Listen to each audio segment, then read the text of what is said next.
কোনো এক ব্যক্তিকে সাহায্য করলে সারা পৃথিবী বদলে যাবে না, কিন্তু যাকে সাহায্য করবে তার পৃথিবীটা অবশ্যই বদলে যেতে পারে।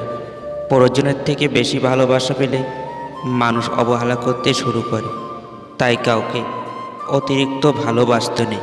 1 মিনিটে জীবন বদলাতে পারবে না, কিন্তু 1 মিনিটে নেওয়া সিদ্ধান্ত তোমার জীবনকে বদলে দিতে পারে। জীবনের শেষ বলে কিছুই নেই। রাত যতই গভীর হবে, সকাল ততই তাড়াতাড়ি হবে। খুব আপন করে পাশে থাকা মানুষটাও একটা সময় আর পাশে থাকে না, যখন কোনো বিকল্প কোনো সঙ্গ পেয়ে যায়। রব মানুষকে ধনুক আকারে ঠোঁট দিয়েছেন আর তীর হিসেবে দিয়েছেন মুখের কথাকে। সময় হলো এক অমূল্য সম্পদ।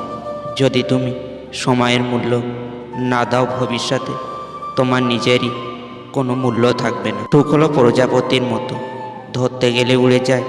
কষ্ট হলো চোখে পানির মতো, আজীবন ঝরে যায়। কেউ জন্মগতভাবে খারাপ হয় না, খারাপ বানায় কিছু বেইমান মানুষ আর আশেপাশের পরিস্থিতি।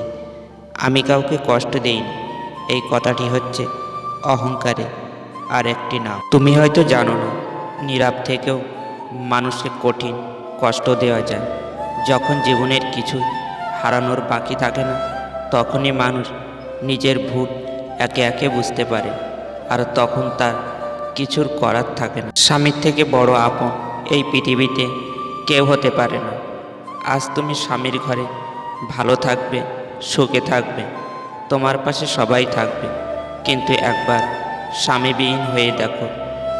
কারো চোখে তুমি আপদ, কারোর চোখে তুমি বোঝা, আর সমাজের চোখে তুমি হয়ে যাবে অসৎ নারী। ক্ষণিকের জন্য তোমায় হয়তো সবাই ব্যবহার করবে, কিন্তু পাশে থাকবে না কেউ, কারণ এই সমাজ ভালো মানুষের সংখ্যা খুবই কম, অমানুষের সংখ্যা বেশি। তাই তোমার স্বামীর থেকে কাউকে আপন মনে করে জীবনের সবচেয়ে বড় ভুলটি করতে যেও না।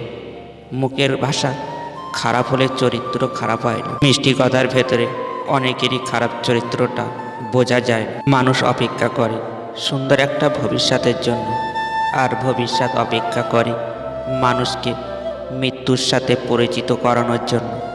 বাস্তবতা শিখতে চাও, এর জন্য তোমাকে বেশি দূরে যেতে হবে না। বিপদে পড়লে তোমার পরিচিত বন্ধুদের কাছে যাও, তখন বুঝতে পারবে বাস্তবতা কী জিনিস। আপনার স্ত্রীর মধ্যে এই 3টি লক্ষণ দেখলে বুঝবেন সে অন্য পুরুষের সঙ্গে কিছু একটা করছে। নাম্বার 1, আপনি যখন রাতে তাকে কাছে পাওয়ার জন্য ডাকবেন, যদি দেখেন তার কোনো আগ্রহই নেই এবং আপনাকে বিভিন্ন অজুহাত দেখাচ্ছে এটা না করার জন্য, তখনই বুঝবেন সে অন্য পুরুষের স্পর্শ পেয়েছে। নাম্বার 2, হঠাৎ করে যদি নিজের চেহারা বা সাজগোজের প্রতি অনেক খেয়াল রাখে। নাম্বার 3, যদি বিভিন্ন ধরনের অজুহাত দেখিয়ে একা একা বাইরে যাওয়ার চেষ্টা করে, তখনই নিজের সন্দেহ বাড়ান।